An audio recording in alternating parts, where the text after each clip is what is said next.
You think hard work will save you? That's the exact belief they want you to hold, because the obedient man exhausts himself willingly. He calls his chains discipline, his exhaustion honor, his servitude loyalty. And when he collapses, they simply replace him with another. That is the trap of obedience, the grand deception packaged as virtue. And it's the story you were raised on. From your first days in school, you were told, work hard and you'll be rewarded. Keep your head down and you'll be safe. Obey, and one day you'll rise. But Machiavelli would laugh at this lie, because in every kingdom, the hardest workers are never the ones who rule. The mason builds the palace. The prince owns it. The soldier bleeds on the battlefield. The general takes the victory. The employee grinds endless hours. The executive shapes the future. And here's the brutal truth. Hard work doesn't crown kings. It maintains their thrones. It is the leash that keeps the masses predictable, compliant, and too tired to rebel. Machiavelli lived in a world of power games, betrayals, and silent wars. He saw firsthand how rulers thrived not by effort, but by cunning. Not by sacrifice, but by manipulation. Not by grinding, but by waiting until the right moment to strike. Florence was filled with men who worked themselves into the grave, yet the Medici family, masters of perception and leverage, were the ones who held the city in their grip. The same game plays out today. Look around you. The man who delivers packages runs harder than the CEO. The nurse works longer than the hospital owner. The laborer sweats more than the landlord. Yet, who controls their lives? Not the worker, never the worker. Why? Because hard work is obedience, and obedience is never feared. Here's the difference. The obedient man asks, how much can I endure? The strategist asks, why should I endure at all? The obedient man believes virtue lies in effort. The strategist knows power lies in leverage. Think of a lion. Does he spend every hour hunting, exhausting himself in the chase? Number. He waits. He conserves. His silence terrifies more than another animal's aggression, and when he does move, it is once cleanly with devastating precision. That is why he is king, not because he hunts more, but because he chooses when to hunt. Now, let's draw the comparison sharper. Imagine two men. The first wakes before dawn, grinds through 14 hours, announces his dedication, sacrifices his body for the hope of being noticed. He is admired, yes, but replaceable. The second man is invisible, silent. While the first sweats, the second builds alliances, studies weaknesses, manipulates narratives. He moves only when the timing is perfect, and when he does, he takes control. Which one do you think Machiavelli would respect? This is the paradox of obedience. The world tells you that endless effort makes you noble. But nobility without power is a joke. It's a tragedy told at your funeral. The system convinces you that fatigue equals value, that loyalty equals security. But in truth, both only make you more useful, more predictable, and more easily discarded. And here's the most dangerous part. People defend their own chains. The worker brags about exhaustion as if it's a badge of honor. The loyal soldier confuses servitude with glory. The employee equates overwork with commitment. They guard their prison as if it were a palace. But Machiavelli would say, a man who confuses loyalty with power is already defeated. Now, let me ask you, what about you? Are you the gladiator in the arena, bleeding for applause, or the emperor above, deciding life or death with a flick of your hand? Because every time you grind endlessly, every time you push yourself without strategy, you become the gladiator, visible, admired, and disposable. The crowd cheers, then forgets you. But the emperor? he is remembered forever. This is why the trap of obedience is so effective. It doesn't just drain your body, it hijacks your mind. It convinces you that suffering is meaning, that exhaustion is identity. It keeps you too busy running in circles to realize the ladder you're climbing leans against the wrong wall. And here lies the first Machiavellian lesson. Effort is not evil, but effort without strategy is slavery. If you cannot turn effort into leverage, you are simply fueling another man's empire. So, I'll leave you with this cliffhanger. If effort is the trap, then what is the escape? What weapons must you forge to step out of the arena and into the throne room? The answer begins with silence, with invisibility, with the ruthless ability to stop performing for applause and to start moving only when it matters. Because kings do not grind, kings command. The trap of obedience does not begin in adulthood. It begins the moment you are old enough to follow orders. Schools teach you to sit still, raise your hand, repeat what the teacher says, not to think critically, not to strategize, but to comply. Then workplaces inherit the same system. Show up on time, stay late, meet deadlines, obey the chain of command, and all along you are told this is the path to success. But here is the ruthless reality. Obedience is not a ladder, it is a leash. The harder you pull, the tighter it strangles. And the more obedient you become, the more invisible you are. Machiavelli saw this dynamic centuries ago. He knew rulers did not fear the loyal servant. They feared the quiet observer, the man who withheld, the one who could not be predicted. Obedience is predictable. Predictability is control. And controlled men are useful, but never powerful. Look at the modern office. The hardest worker arrives first, leaves last, answers every email instantly. He's praised for his loyalty, but he is also the easiest to use, the easiest to replace. Meanwhile, the man who speaks little chooses his battles and delivers results with minimal noise.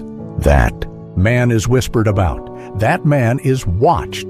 That man becomes dangerous. Because power does not come from being available. It comes from being scarce. Scarcity breeds value, and silence breeds fear. Consider negotiations. The obedient worker pleads his case, listing reasons he deserves a raise, proving his worth with endless explanations. The strategist waits. He withholds. His silence forces the other side into discomfort. And when he does speak, it is brief, sharp, decisive. Who has more power in that room, the man who talks endlessly, or the one who speaks so rarely that every word lands like a blade? This is why restraint is more terrifying than aggression. You don't fear the man who swings wildly. You fear the man who watches silently because you don't know when or how he will strike. And here's the truth that unsettles people. The obedient man is addicted to being seen. He cannot exist without recognition. He posts his grind on social media, brags about how late he stayed, wears his exhaustion like armor. But in doing so, he reveals everything: his intentions, his weaknesses, his predictability. The Machiavellian strategist is the opposite. He hides, he withholds, he lets others underestimate him. He knows that transparency is exposure, and exposure is vulnerability. Mystery, on the other hand, is power. Think of Rasputin in the Russian court. He never held a crown, never commanded an army. Yet his influence over the royal family was so mysterious, so unreadable, that it destabilized an empire. Contrast that with the thousands of loyal bureaucrats who worked harder, obeyed better, and were forgotten by history. Who mattered more, the obedient servant or the unreadable strategist? This is the second stage of the trap of obedience: visibility. The system convinces you that to rise, you must be visible. But visibility without leverage is exposure. It is showing your hand too early, inviting enemies to study your moves. A declared goal becomes a target. A transparent man becomes a map. And maps are not feared, they are used. Now, let's turn to the battlefield. Soldiers fight bravely. They die nobly. Their names may be etched in stone, but their lives are spent cheaply. The general, however, rarely lifts a sword. He observes terrain. He waits for timing. He sacrifices soldiers like pawns to maneuver his enemy. And at the end, history remembers him, not the men who worked hardest, but the man who thought sharpest. The same applies to your life. If you live as a soldier, you will bleed nobly and die forgotten. If you live as a general, you may never sweat in the trenches, but your decisions will shape legacies. This is why Machiavelli taught rulers to be foxes as well as lions. Lions use force. Foxes use cunning, and the man who relies only on obedience is neither. He is prey. Now let's make this brutally personal. Look at your own life. At your job, are you the one always available, always grinding, always showing effort? Or are you the one who moves strategically, who speaks rarely, who makes yourself scarce until your presence is unavoidable? In your relationships, are you the one constantly proving loyalty, over-explaining, over-sharing, exhausting yourself to earn approval? Or are you the one whose silence creates unease, whose absence carries more weight than another's presence? In your ambitions, are you climbing the ladder someone else built? Or are you designing the structure that others will climb? Because here is the cruel reality. The world needs obedient men. It thrives on them. Without them, the palaces collapse, the empires crumble, the machines stop running. But it never rewards them with power. Obedience is noble, but nobility without dominance is servitude. And so we arrive at a dangerous turning point. If obedience is the trap, what is the escape? The answer is not rebellion for rebellion's sake. That only replaces one leash with another. The answer is mastery. The ability to obey when useful, but to disappear when necessary. To play the part of the worker while secretly moving as the strategist. Because the moment you stop being predictable, you stop being replaceable. And that's when power begins. The trap of obedience is effective not just because it demands your labor, but because it poisons your beliefs. It convinces you that suffering itself is noble, that exhaustion is a badge of honor, that the man who sacrifices the most is somehow the most deserving. But let me ask you, deserving of what? The grave? The applause of a crowd that forgets you the next day? The approval of a system that will discard you the second you falter? This is the cruel genius of obedience. It doesn't just chain your body, it chains your mind. You don't just accept your servitude, you defend it, you take pride in it, you announce it to others, like a gladiator lifting his scars for the crowd, believing they mean he's closer to the throne. But the crowd is not giving him power, they are feeding on his sacrifice. Think of the gladiator again. He enters the arena, he fights with every ounce of strength. He bleeds. The crowd cheers. He dies, and the next day another gladiator takes his place. His effort was respected, his suffering admired, and yet he was always disposable. Meanwhile, above the arena, the emperor reclines in his seat.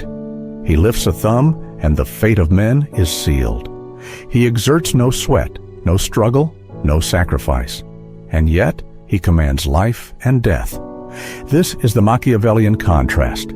Society worships the gladiator, but it obeys the emperor. Now let's bring this to the modern world. Everywhere you look, suffering is glorified. Burnout is celebrated. Hustle culture is marketed like religion. Companies sell you the illusion that overwork equals meaning. Influencers brag about sleeping only 3 hours a night. Friends compete over who has it harder, as if exhaustion is proof of value. But who benefits from this belief? Not you. Never. You, the company, profits when you stay late. The system benefits when you sacrifice your health. The bosses thrive when you give your loyalty freely. You wear your exhaustion like a crown, but it is only a collar. Machiavelli warned rulers to control appearances, to disguise exploitation as virtue, and that is exactly what has been done to you.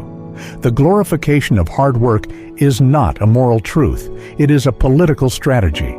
a control mechanism designed to keep you useful, predictable, and too tired to see the game being played. Here's the Machiavellian lens. Suffering without leverage is not noble. It is weakness. It is the tax paid by the unstrategic. It is the cost of ignorance. Now, let's expose the illusion of the ladder. From childhood, you were told, climb the ladder, work harder than everyone else. Someday, you'll rise. But what if the ladder is leaning against the wrong wall? What if every rung you climb only leads you deeper into servitude? Imagine a man proudly climbing a ladder, believing he's ascending to freedom. But at the top, instead of a throne, he finds a cage. That is the fate of the obedient. Their suffering was never a path to power. It was fuel for someone else's empire. Meanwhile, the strategist never climbs ladders he didn't build. He doesn't chase recognition.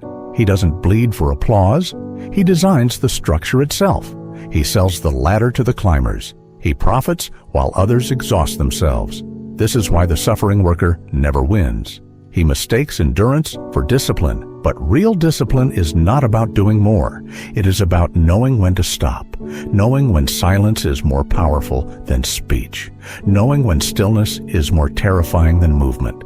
True discipline is not the ability to grind endlessly. It is the ability to restrain, to wait, to strike once and decisively. Let's look at history.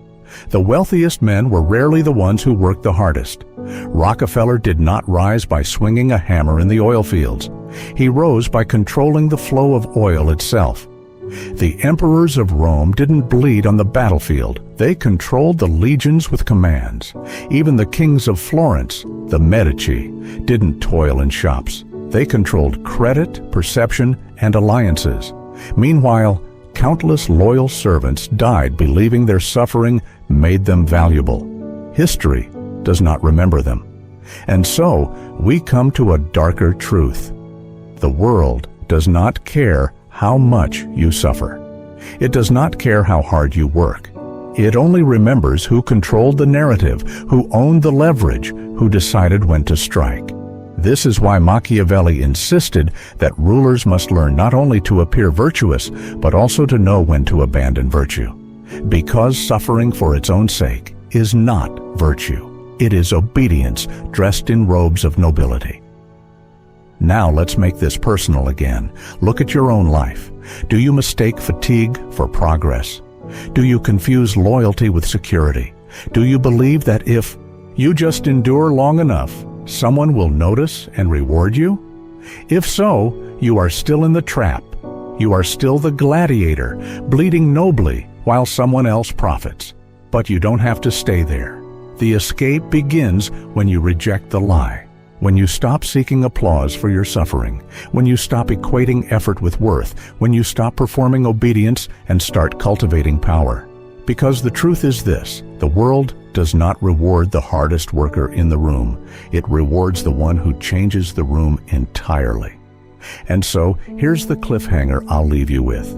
If suffering is slavery, what is mastery? If obedience is death, what is survival? If loyalty is weakness, what is power? The answer is coming, but only if you're willing to let go of the pride you've built around your own chains. The trap of obedience is not an accident. It is engineered.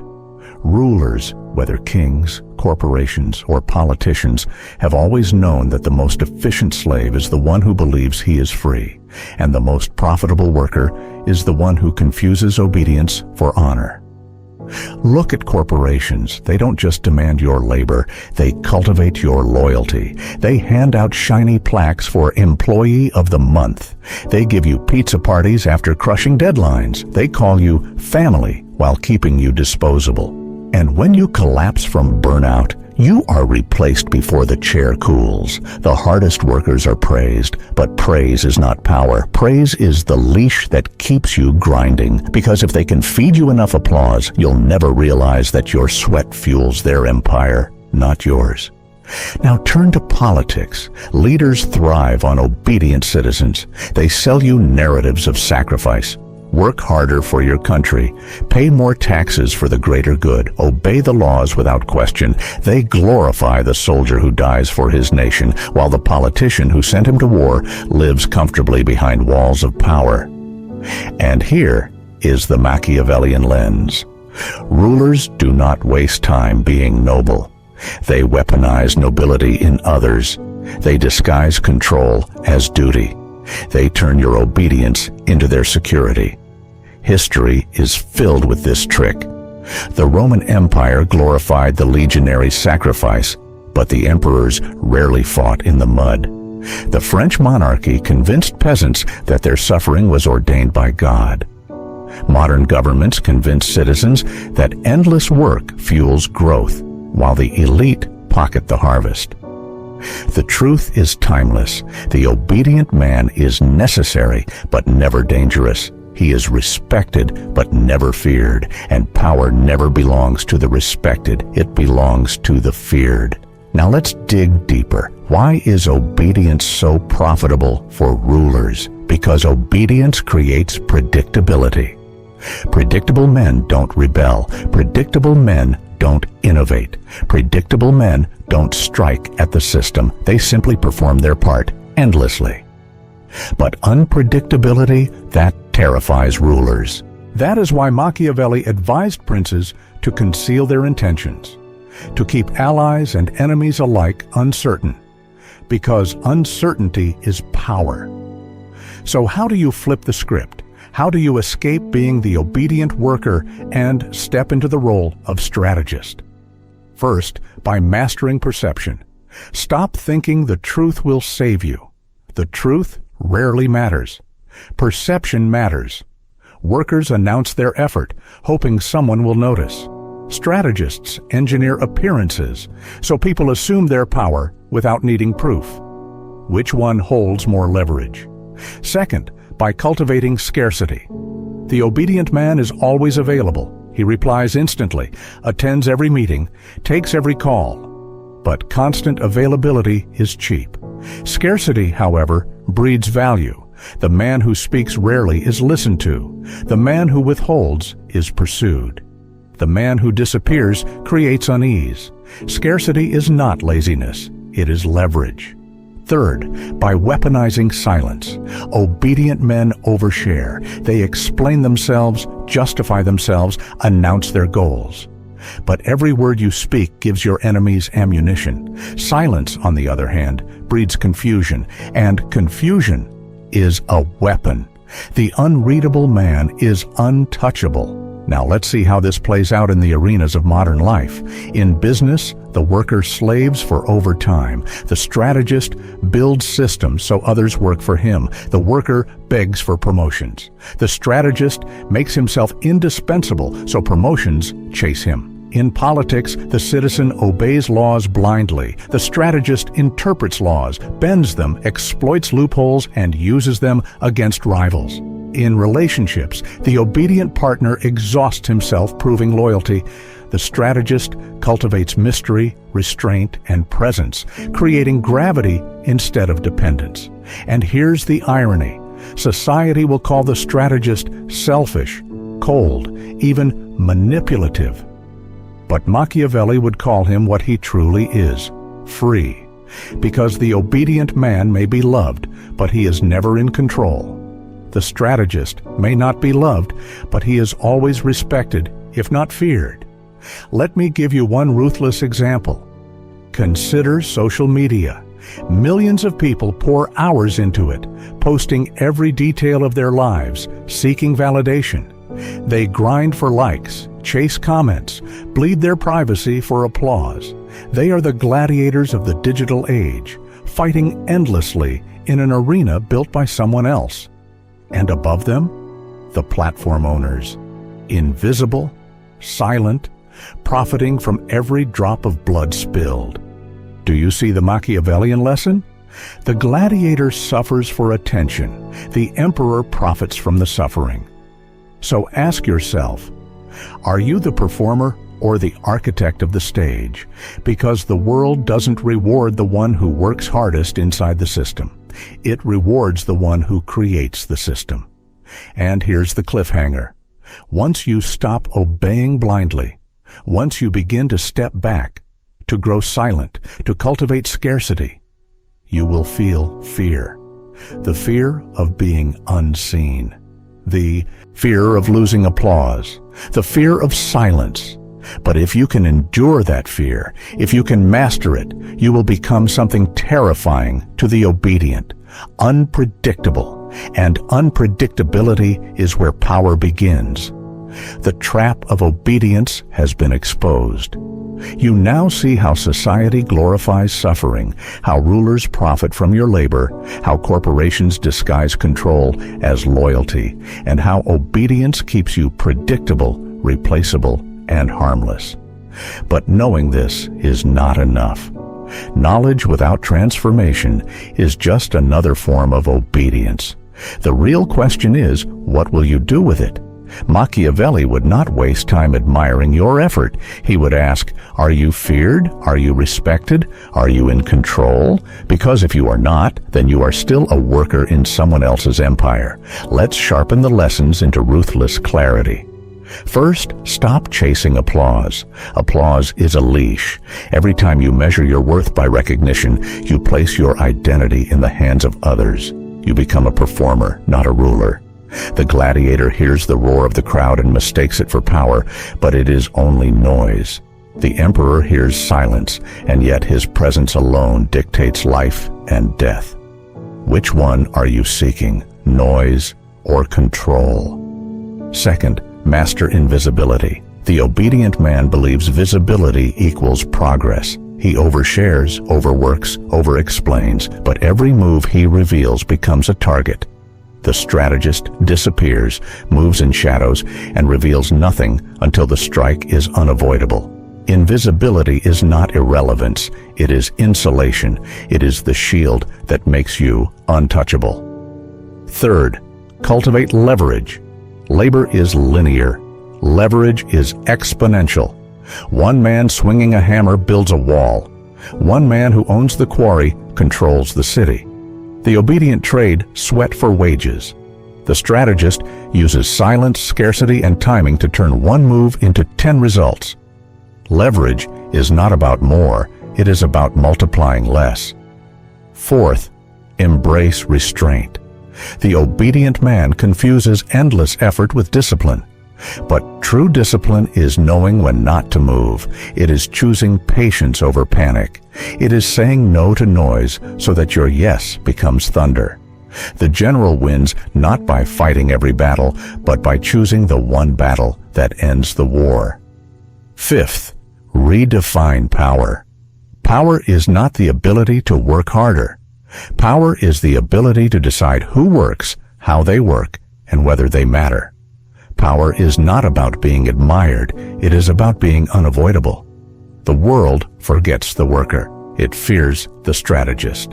Now, let's imagine two futures. In the first, you stay obedient. You keep grinding. You stay loyal. You confuse exhaustion with worth. You perform endlessly, hoping someone will notice. And when you are gone, you are replaced, remembered briefly, then erased.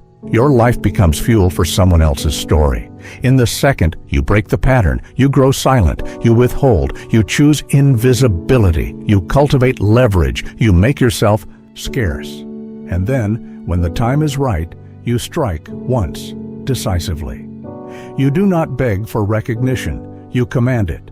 You do not ask for permission. You take position. You do not hope for reward. You engineer outcomes. And when you are gone, you are not forgotten. You are feared, respected, remembered as the one who bent the system instead of serving it.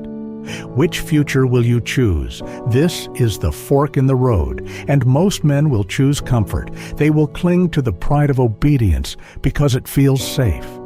They will remain gladiators, admired for their suffering, forgotten in their death. But a few, very few, will choose differently. They will walk into the shadows.